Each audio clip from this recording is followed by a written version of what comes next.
Good morning, CHD. Welcome to Pediatric Perspectives, where we're taking a look at children's health challenges from a different perspective, one that includes critical thinking and not afraid to give you the honest truth. My guest today is Dr. Carissa Stanton. Welcome, Dr. Stanton, to Pediatric Perspectives.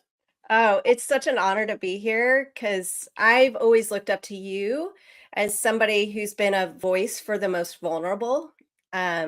And that's why I went into pediatrics is because I wanted to make an impact on, the most vulnerable population for the rest of their life. So it's easier to help a child be healthy than fix a sick adult, right? Or even a sick child. You're absolutely right. For Yeah. sure. That's why we're doing what we're doing. Yeah. You are the kind of pediatrician I wish I had found for my kids back in the day. I went to the Wow. traditional, those traditional pediatricians where we might get into that. Anyway, you are a holistic pediatrician, which is there's a small group of us, right? And we get there in different ways, and I'll have you share your journey, but you do a lot more than just pediatrics. You are a wellness coach, a speaker, an author. I love your book, which we're going to get into. You have a practice, Mindful Pediatrics. I think it's Kansas City, right? Correct. Yep. You have an empowered mother online community, which we might touch on that. You are a wellness coach. You have a content creation business. Your website for that is carissastantonmd.com. You have 3 adult daughters. Good for you. Daughters seem to survive the onslaught of chemicals better than my sons, for example. You have a 5-acre homestead. That's my dream when I grow up, to be able to do something like that. There in Kansas with your husband, dogs, chickens, and you do yoga, you cook, you garden. My goodness, you have a full life, which maybe you'll get into. Tell us a little bit about your journey into providing holistic care and how you got to where you are, maybe compared to where you started walking into medical school. Yeah, I haven't always when you describe it, it's like this is my life is finally aligned and I'm so grateful for that, for everything that you listed off that I'm doing right now. But you're right, it hasn't always been like that. It was a journey. I Mhm. had to unlearn a lot of what was programmed in me. And that started, in residency. I have a nutrition degree for undergrad, and then in residency, I did a integrative medicine rotation with Dr. Weil at Oh, University of wow. Arizona. Wow. Yeah. What a good So talk choice. I about wish I had thought of doing that when I was in residency. yeah, talk about a light bulb, right? Yep. Yep. So that started opening my eyes to, you know, we're taught disease medication and all these things in medical school. So I started to, open my eyes to that. And then, I practiced 15 years in private practice and I tried to institute as much as I could of holistic, but the system is really, stacked up against you. Yep. So it wasn't until I actually in the March of 2020, so 5 years ago, I took the leap and opened my own direct primary care practice and where I work for my patients. So my patients pay me. I Yeah. don't work for insurance. I don't work for pharmaceutical. And I tell you what, it was like taking the red pill in the Matrix. It was It's like, yeah, you've been there. Yeah, well, maybe you can for our viewers, because I think a lot of people. I know when I had my private practice that was using insurance, which was most of my career, we really were bound by insurance guidelines. I mean, they had the right, based on the contract signed, to come in, look over your medical records, see how well you're vaccinating, as an example, looking at quality measures, and so we were sort of Yeah. forced to practice in a very non-holistic way, if you will. And so the more we learned about a better way to do this, the more difficult it became to stay in that system. So viewers, if you're wondering, how do you find a doctor like Dr. Carissa Stanton? You're probably not going to find doctors like her or like myself in the insurance model, right? Yeah, unfortunately, in America, America doesn't pay for my kind of care. Yeah. Um, and you work when you're a doctor taking insurance, you work for the insurance companies and their metrics, and you work for pharmaceutical. And when I stepped out and I was like, oh, I get to do whatever I want now. I actually do what's best for the patient. And then I started realizing, whoa, I was doing so much to meet those quality metrics unbeknownst, Yeah. without even thinking. Yeah. And when I started being able to have actual conversations with families, have time to actually listen to them, to, follow patients with direct access so that way I don't have to prescribe, I realized I was doing so much less. I will say I do very little as a doctor nowadays, which is good. That's the Yes. point, right? Yes. Is So, to make our patients healthy. so you've been doing this for 5 years, right? About. Mhm. And I'm curious, what's the biggest difference between how you were practicing before and what you're doing now? And what are you seeing? Are you seeing a difference in health outcomes? Because you now have babies who are 4 or 5 years old, Yeah. um, compared to what you had, 5 to 10 years ago. Yeah, I will say I prescribe very little medication, very little. I even let my DEA license go because before in clinic, I mean, the amount of ADHD medication I was prescribing, even when I Mhm. was trying to do holistic things like, and I don't anymore because I'm able to get to the root cause. This is where modern medicine, I think, fails people. Modern medicine's really good for acute things, right? You break your Yeah. arm, you put on a cast. It doesn't matter why you broke your arm, you put on a cast.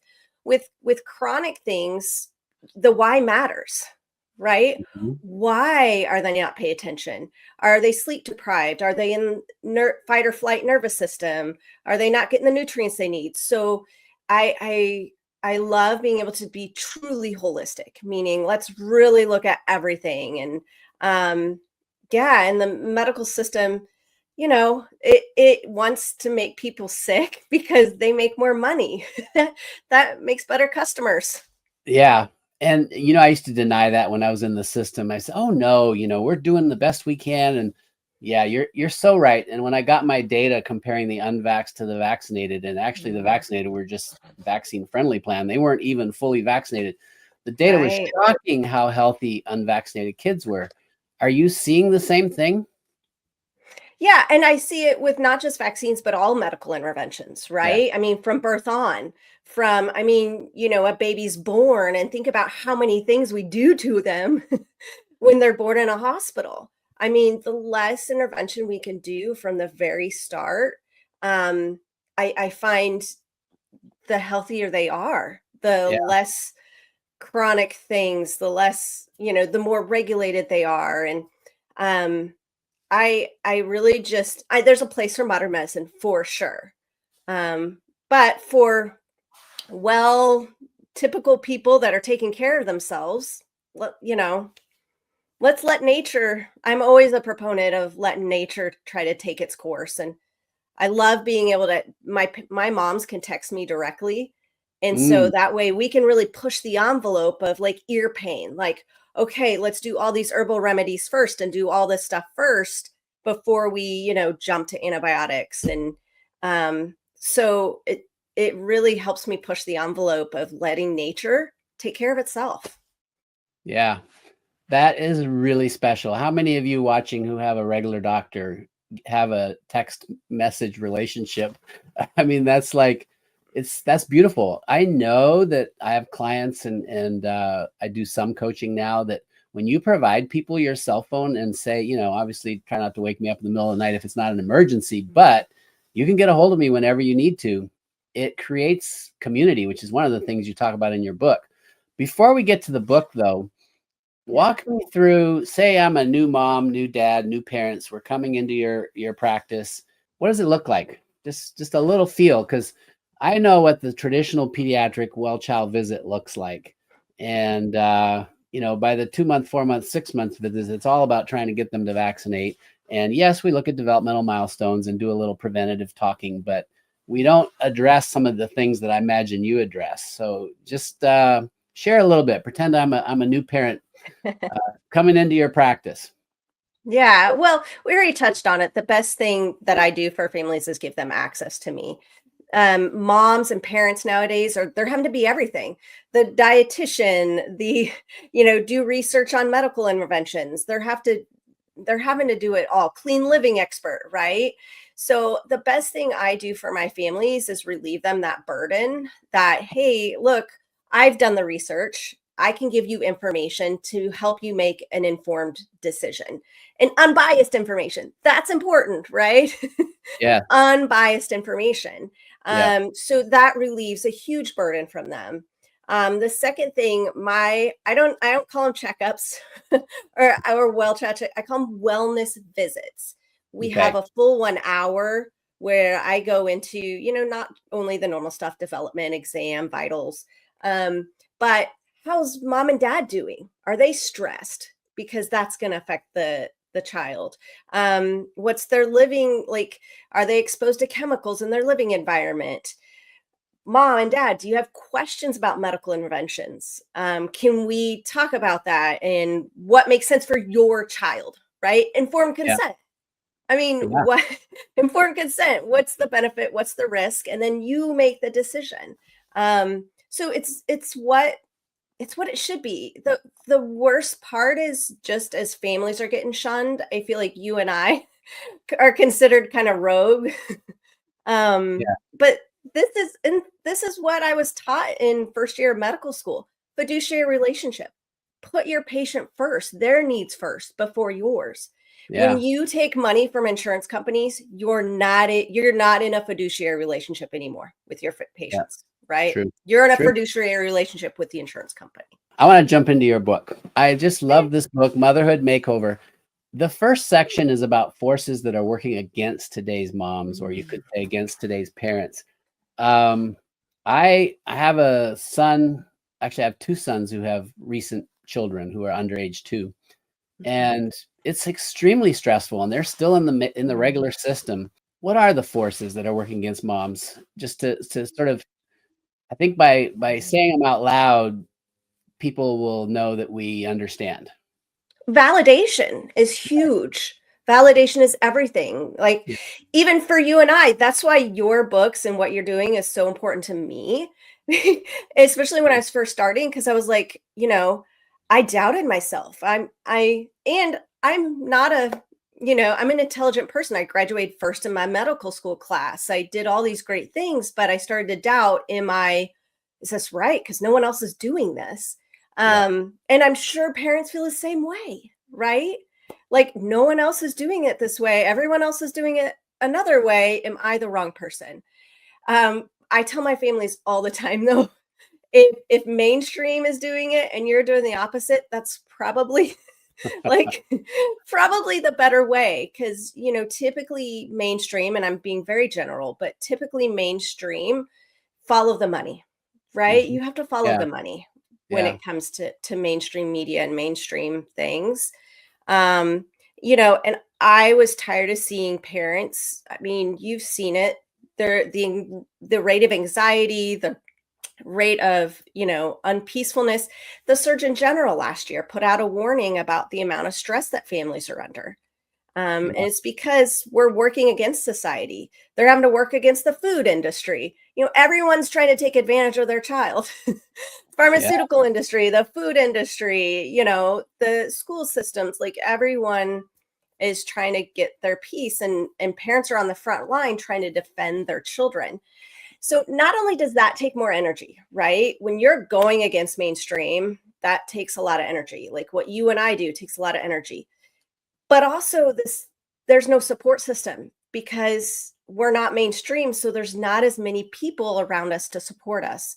Mhm. So it's a double whammy. It's a recipe for burnout for families when you're working harder, but you don't have the support that you need. So my book is about mothers it doesn't have to be that way. They're in control of their life. They can create their own support system. And that's why I started my online community. They can, create their own counterculture bubble in their home. They can, find validation where they need it. So it's about empowering because, society's trying to take our power from us. They're trying Yeah. to make us compliant. Yep. Mhm. So you talk about in your book, you talk about self-sacrifice, that, how moms are stressed out and they're trying to meet all these needs. And you really stress in this book taking care of yourself. For moms, you need to make yourself a priority. Do you have examples of ways that moms can do that? For sure. And the first is just realizing that taking care of yourself is taking care of your child. When I started coaching moms and my patients' moms, and they started taking care of themselves, I found profound impacts on my patients. I had a kid who had a facial motor tic that we couldn't do anything about, and then I treated mom's anxiety. Guess what? The kid's facial tic went away. Hmm. So all this time she was doing all these things, spinning her wheels, trying to do all these things for her son to treat, that symptom. And all she needed to do was take care of herself. It is not a coincidence that 1 in 5 mothers have a mental health condition and 1 in 5 children. They Mm, exactly mirror each other. Our wow. children are not born with anxiety or depression or ADHD. They are mirroring the adults around them. Yeah. So the key to helping our children is helping those adults. Yeah. And I think we forget that as parents, that I mean, I've had the same experience in my coaching. Since I've retired, I do some coaching. And when you have a highly anxious mom, it's almost a given that those little ones, even as young as 1 or 2, are very anxious. Mhm. So that's a very important example. But what specific things can a mom do? Oh, So yeah. let's say I'm So an anxious mom or dad. Um, but I don't know how to deal with it. I am stressed out. I've got all these yeah. responsibilities. What can I actually do? Other than, obviously, I would encourage people to come and coach with you and join your network, which, by the way, how do people do that? Yeah, just go to CarissaStantonMD.com and all my services, my membership, everything's on there, even how to purchase my book on Amazon. I'm trying to extend my reach. I saw a need and I'm trying to fill it just like you do. Yeah. And we So, can do yeah. that remotely. Yeah, so it's all virtual. Okay, perfect. Yeah. But just to give me a little tease, what things should I do? Because I'm stressed out. I don't really know where to Mhm. begin. I'm overwhelmed. The kids' needs are taking up most of my day, and then I've got the husband who expects dinner. I mean, he helps out some, but he's gone a lot working. Um, I don't know where to start. Yeah, there's a couple of things. The most important is letting go of trying clarity, letting go of whatever expectation does not help your family. Like, not everything has to be perfect, right? Letting go of people pleasing, like doing things, just to please others. I'm You, guilty. I, I know, aren't we all? How do Um, you let so it's go of it though? But I've done it my whole yeah, life, and I'm in my 60s. yeah, Of course, it's if I'm playing the piano, yeah. I'm not that old, but The root cause is society has taught us that our worth is based on what other people think of us and our mm, productivity. mm, So it's back to that that programming that we've been programmed in, that hustle culture, like you're only worthy if you're doing something productive. mhm. And so we have to shift our mindset, and how we do that is start allowing ourselves to allow rest, to say no, and then it snowballs. Once you start doing that, you realize how good it feels. I mean, just like in your addiction book, once you start and you start feeling how good you feel, it just keeps snowballing when you're taking care of yourself. The biggest thing, if I had one advice for families, it is to resist the fear that's trying to be instilled in us to get us to comply with society. Mm, Regulating our nervous system. Chronic stress is like you said, the mom that's chronically stressed in her house is the worst thing for families, because when you're in fight or flight, you're not in rest and digest. You're not functional. Your body's not in homeostasis. So we have to find ways to resist the fear, make our house like our cave, like cavemen used to go in their cave and decompress. They'd either run from the predator, like be high stress, or Yeah. they'd go in their cave and be able to totally decompress. We've lost our cave. Yeah. Our cave now is full of news trying to, scare us. Our cave is now full of, pressure from all of these things. We have to learn how to block that external things out Yeah. to allow ourselves to be at peace. Find that peace. Yeah. I found very early on in the COVID era, I just ended up turning off the TV. I used to be a news watcher, and then I realized absolutely everything that was coming out of the mouths of these people was the opposite of the truth. I'm thinking, why am I even bothering to watch this nonsense? And when you turn it off or take a walk in the forest and the stress is not there. So it's propaganda, artificial. They're trying to get us stressed, fearful, and so we comply. So I couldn't agree more. You probably played the game when you were a kid. Let's see, we called it kick the can. I don't know if you ever played that game. So one person, let's see, you've got a can there. One person is maybe at a tree and they count to 50 and everybody goes and hides. And then the goal of everybody else is to kick that can and make it to the tree or something like that, right? And when they get to the tree, they go safe. If they can get to the tree before that other person tags them, they're out. Yeah. And your cave analogy made me think of that. Our homes, our caves need to be safe, parents. It's up to us. And they're not safe if we're sitting there watching propaganda and fear stuff on the TV. What do you think about screens in general? Because kids are spending a lot of time on screens way too early. What do you think about that as a stressor?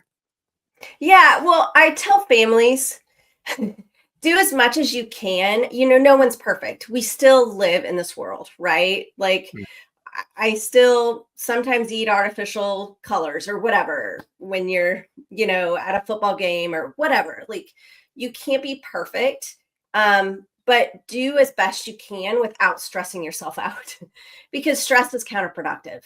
And so definitely the younger kids, avoiding it, but don't, I had a mom who wasn't letting her kid go to any house to play because she was worried the TV would be on. Don't make things so, I don't want to say so evil, but that your kid can't be a kid and it stresses you out even more because that's counterproductive in itself. So it's finding that balance of making things the best you can, but then not over complicating or over stressing it out. Because that perfectionism that, oh my gosh, these things are evil and our child can never be exposed to them. And there's some of those things, right? But most of the time, I mean, if your kid eats one thing with artificial color in it, it's not going to cause type 2 diabetes for his whole life. So we have to, I think we've become so marginalized, like all or nothing. We have to allow our families to be in the middle because when we stress them out, trying to get them to be perfect, that ends up being counterproductive and doesn't help anyone. So yeah, screens are not the best thing for kids, right? I'd rather them be outside and be doing free play, right? Yeah. But you can't control everything they do. So just find that balance. That's a good point. I love how you bring up the topic of resilience. So we have so many kids. I mean, parenting, the helicopter parenting, we have, people pleasing parenting. we want our kids to be happy. You make a point about that.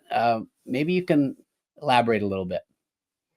Yeah, so there's so many things working against parents, but one of the things is our American culture is very child focused, right? Like you got to do all these things for your child and they can't miss out on opportunities, so you have to sign them up for all of these events and then the parents end up doing twice the work to pay for those events and those activities, take them there, and then the parents are having to do the chores for them. So it puts a lot of pressure on adults, and it might not be the best for kids. I mean, more is not better.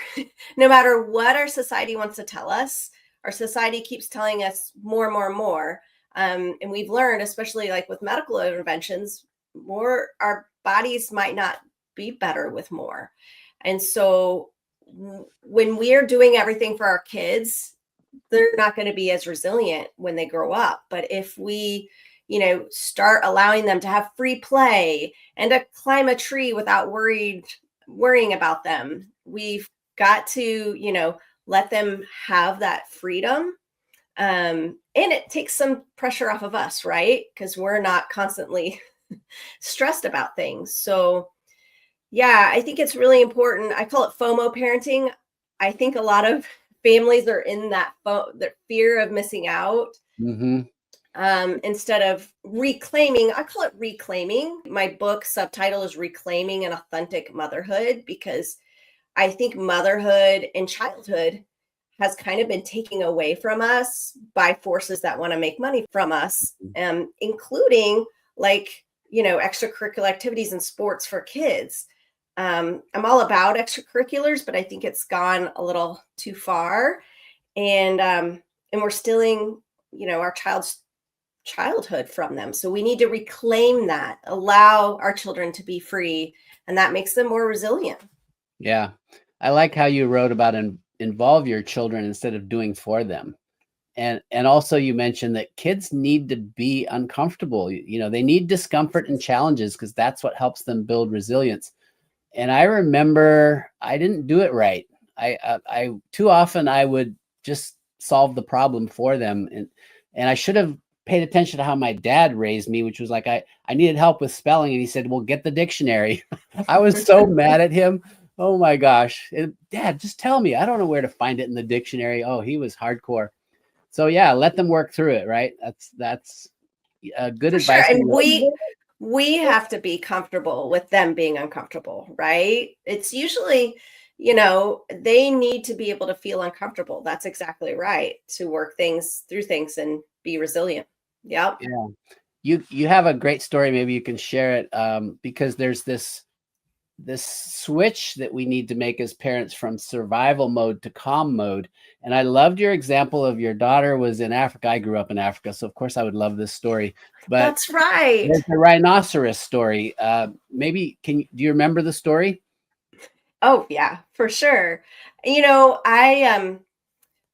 When I opened my own practice, I not only had a professional awakening, but also a personal awakening. And one of that was, I'd been parenting based on what everyone else is trying to tell me instead of, what feels right for me and based on my intuition. And, not being triggered by things that society tells me I'm supposed to be triggered by, and fear and those kind of things. I was basically parenting from fear. And how I knew I was regulated was my daughter had studied abroad in Africa and sent me a selfie with a rhinoceros. She was doing a walking safari, and in the old me would have been like, oh my gosh, are you safe? Is the guide watching you? Is blah, blah, blah. But the new me was like, take a deep breath. Okay, I'm going to enjoy this moment with her and share it with her. And she reinforced that everything was safe. But yeah, I think a lot of parents are parenting from that state of being triggered.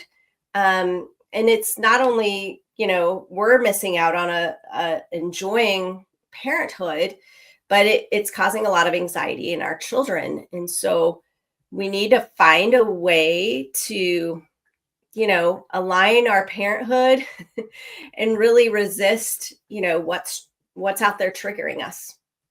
Yeah. Yeah. No, I really like that example. You were able to enjoy that conversation around the rhinoceros and realize that actually she was taking care of herself. But yeah, I've been in the wild with a rhinoceros and I was not comfortable. So you mentioned something I was going to bring up, and that's intuition. So as a medical student, resident, and then a busy pediatrician in the grind, I lost touch with my intuition. And in fact, for a while there, if you had asked me what it was, I wouldn't have been able to even tell you. So what is intuition and how do we access it? I think about it as a little scientific. So, we have our cognitive part of our brain, which is very good at rationalizing, taking in facts, making choices based on benefit risk ratio. And then we have our subconscious that is more molded by our values, our experiences, who we want to be. And those two can kind of fight a little bit sometimes. But here's what I tell families, take both of those sides for sure. I mean, you don't want to just do random things without, cognitively thinking about it. But the problem is we're living way too much in our cognitive brain, and that can be very fearful. Again, coming back to that whole fear factor. And so what we need to do is cut out the noise. Another thing that separates us and puts us into that cognitive brain is, outside information. That really dictates our cognitive brain. And so we need to kind of tune that out and start really, saying, okay, what does my values say? What does my experience say? Because when we go against our intuition, it causes a lot of uneasiness, unpeace with ourselves. I know so many parents that went against their intuition and then something bad happened and there's so much guilt and shame. And I tell people, if you go with your intuition and it still ends up wrong, at least you don't have, at least you went with your intuition and not with other people's influences. So it just makes life more peaceful because, there is no right or wrong a lot of times. And so if we go with at least what our values and our true self wants to do, then at least we're at peace with that. Yeah. I sort of came to understand intuition as that inner knowingness. And boy, moms have that. For you have a sure. mom who's pregnant or has a new baby. They've got this intuition, that inner knowingness that passed down through the generations of just, maybe you call it that gut feeling. So yes, if you're being asked to do something that doesn't feel just right with your intuition and your gut feeling, you probably shouldn't do it. And then Yeah. And I always tell families too, it's like, animals in the wild raise kids somehow without all of these books and all of these things, somehow. And how do they do that? Instinct, their intuition. And we're told so many times to not follow that. Like, oh, who's sleeping's bad. Oh, just let the baby cry it out. Like, all these things that go against their maternal instinct. And what I tell families all the time is don't do something just because somebody else tells you to. Make sure it's what you want to do, for sure. I think a lot of parents today are so overwhelmed that they don't even know where to begin. And you talk about, list out your top 5 values, to guide you. And I'd be going, well, I don't even know what values I have. Can you help a really stressed out parent and give some examples of some values that might be worth thinking about? Yeah, and that's the hardest part, is that so many of us have been so programmed and we don't even know what our values are. There's such lack of clarity. And I tried really hard in my book to give families examples of things they can act, tangible things they can do. So what I tell families, so how you feel when you're triggered, right? You're like in fight or flight and you're stressed. Now think about things that make you feel at peace. I call those glimmers, right? Those things that regulate you, that calm you. Sunlight, butterflies, those tangible things. Then think about things in your life that you do that are also glimmers. For me, it is simplifying. Like, simpler is better. I don't like to buy things unless I really need to. That's very triggering for me. But for me, simplifying, getting back to, our ancestral ways, I don't know, little things like this morning, I needed an egg for breakfast. I went in my chicken coop, grabbed an egg. Those align. So one of my, deep values is reconnecting with, those simpler ways. So find, what makes you feel at peace, and on the opposite, what makes you feel triggered? What makes you feel really, stimulated. And that's probably the opposite of a value. So what you have to do this though, and this is the hardest part, is slow down. Mm. So Slow down. what's so interesting is I'm in very early retirement. Like probably next week, I'll make my first stab at kind of retiring. I've always been such a doer, a human doing instead of human being. So this book even applies to me. It's like a perfect book for me, and I'm an old guy. But for parents, wow. Thank you, Carissa. This is amazing. You've shared so much wisdom here. What would you like your parting thoughts for our audience to be, and then end with how people can get in touch with you again? Really, the first step, if you want to know, like the first step that I did, and it was March of 2020. What did we all were forced to do? Slow down. Mm. And it really got me thinking, like I was working in a clinic seeing 25 patients a day. I was, living in suburbia with my neighbor right next door and going to the grocery store 5 times a week to buy stuff that we really didn't need. So once we're forced to slow down, we can really start feeling, okay, does this feel right to me? Does that feel right to me? What do I really want? What's keeping me from what I want? Really having that slowing down to get that clarity and then acting on it. Like we bought 5 acres, we sold our house, I started my practice, and it doesn't have to be those big leaps for sure. It can be small shifts, like, okay, we're going to start eating family dinners every night and we're going to cancel any activities that stand in our way, so it doesn't have to be big things, but start now. Find what's making you not at peace and start moving closer your life to what does make you at peace. Beautiful. And you do make a really good emphasis in the book about community. So maybe just make a final point about the importance of that, and then also share how people can become a part of your community. Once again, it takes a lot of energy to swim upstream, right? And if you're swimming upstream alone, it feels very isolating. You feel unvalidated and you're unsure, your confidence wavers. Am I doing this right? And so really building that village around you, that support system to be like, no, you are doing this right. I say in my book too, it's going to take a long time for society to change, right? It's going to take a long time. So we have to come together and lift each other up to liberate at the grassroots, right? Society's not going to change until we force it to. So the only way we do that, we're stronger together. And so I started this online community recently. So the members are starting to build, but I'm super excited about moms. It's uncensored. So we don't have to say code words for things. We can actually have honest conversations about things. I can give my insight to things, which my primary practice has actually been waitlisted for about 4.5 years. Wow. Which is a telling of the need.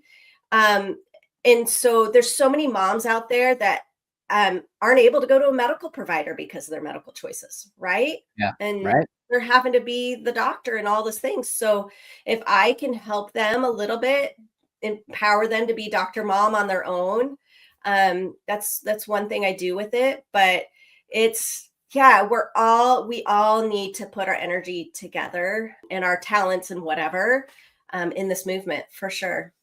Wow. Well, thank you, Dr. Stanton. So folks, you can go to CarissaStantonMD.com and get on her wait list, I guess. My private practice has a wait list.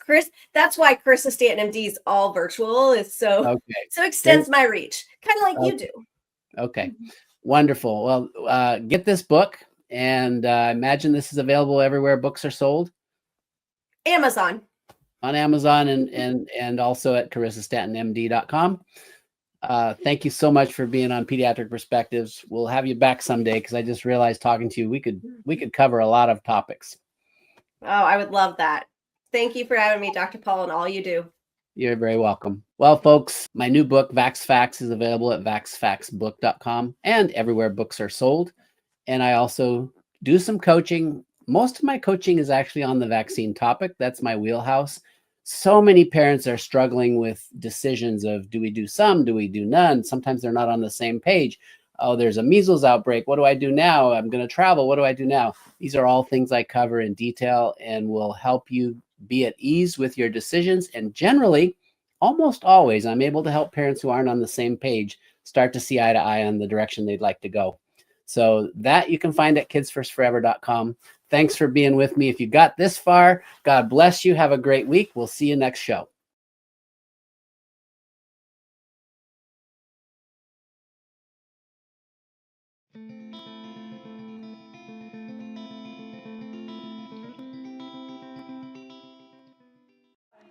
Hi. I'm going to give you a hug. Thank you. Where do you want to come and sit down? Sure. I know who you are, but for everybody else, could you tell us who you are? Sure, my name's Sunny Polito, and I'm the mom of 3 gorgeous boys. My oldest is 18, Christopher, and then I have twins, Luke and Campbell, that are 11, and it's Luke and Campbell that both have progressive autism. So tell us how they were, tell us your story. So they were born perfectly healthy. They were carried to term. They were 6'4" and 6'10". It's a lot of baby. They were big and healthy and doing beautifully at birth. We had no NICU time. We had no, just no complications. The whole first year, I would say, was really uneventful. I mean, besides we were raising these twins, but physically and from a health standpoint, completely uneventful. There was maybe a sniffle or a cough, but we never had even an antibiotic. We had nothing the first year. They met all their milestones. They developed beautifully. Every visit, it was, perfect boys, beautiful boys, everything's great. And we were just clicking away the milestones and cruising along. They did get chicken pox when they were about 10 months old, and they both got it, and we stayed quarantined, and they weathered it and bounced back, and we were fine. They didn't ever get sick until about 13 months. And we had our 12-month well baby visit. We went a little bit late, and within a couple of weeks of that visit, they just blew up in a GI sort of way. Well, what happened to them at the visit? Well, at the visit, they received all of the vaccines they were supposed to get that time, minus the varicella, because they'd had chicken pox. And do you know what this vaccine was? I know the MMR was definitely one of them. I think maybe Hib, Prevnar. I can't remember for sure. Right. There were a bunch, but definitely the MMR was given then. And it wasn't obviously until much later that I would learn that there was, I didn't even know that the immune system was in your gut. Like, I was a very, very uninformed mama. I trusted the doctors. I was a rule follower. I didn't question anything. I questioned nothing. And so we just showed up and did what we were told. And shortly after that visit, they both started having just horrific GI issues. We were changing upwards of 12 to 15 diapers a day for each of them. And because it happened at the same time, and our pediatrician was telling us it was a stomach virus of some sort, we were like, okay, that makes sense, except it wouldn't go away. And every time we came back in, it was just more Pediasure, and we came in because they developed these horrible rashes because their diapers were so acidic, and they had these horrible rashes. And then Campbell, my son, who's more severely affected today, ended up with that same rash on his face, and it was like hot to the touch, and it was cakey and yeasty and bright red, and it was just, more aquaphor, and so I just kept doing what they were telling me to do. And how are they today? How do they live? So today they're actually doing much better. By 18 months, because I didn't know that we were having a vaccine reaction, we continued vaccinating. And by our 18-month appointment, we were referred to social services for special services with the state. Not social services, but to the state for special services, and we were then a special needs family. So between 13 and 18 months, we went from perfectly healthy kids meeting all their milestones and doing beautifully to being severely developmentally delayed. We had no eye contact, we had no speech. We had lost fine and gross motor skills. We had severe central nervous system damage, just all this stuff. and then it would take another year or so before they would both be diagnosed with autism. How old are they today? Today they're 11. And did they speak? Are they verbal? They are both verbal. Luke is fully verbal. He's very, very communicative. He's got, at this point, very high functioning autism. Campbell has words. He has a lot of language. He mostly scripts, but he's definitely making progress and communicating more and more. Well, we're all really sorry that happened to your beautiful boys. Thank you. And we'd love their names on the bus. Would you put Thank their you. names I on would be the bus? delighted to put their names on the bus. Thank you Okay. guys for Well- having the bus. Well, thank you. And And being for here. telling your story as well, because I know it's hard. Yeah. So we have twins now.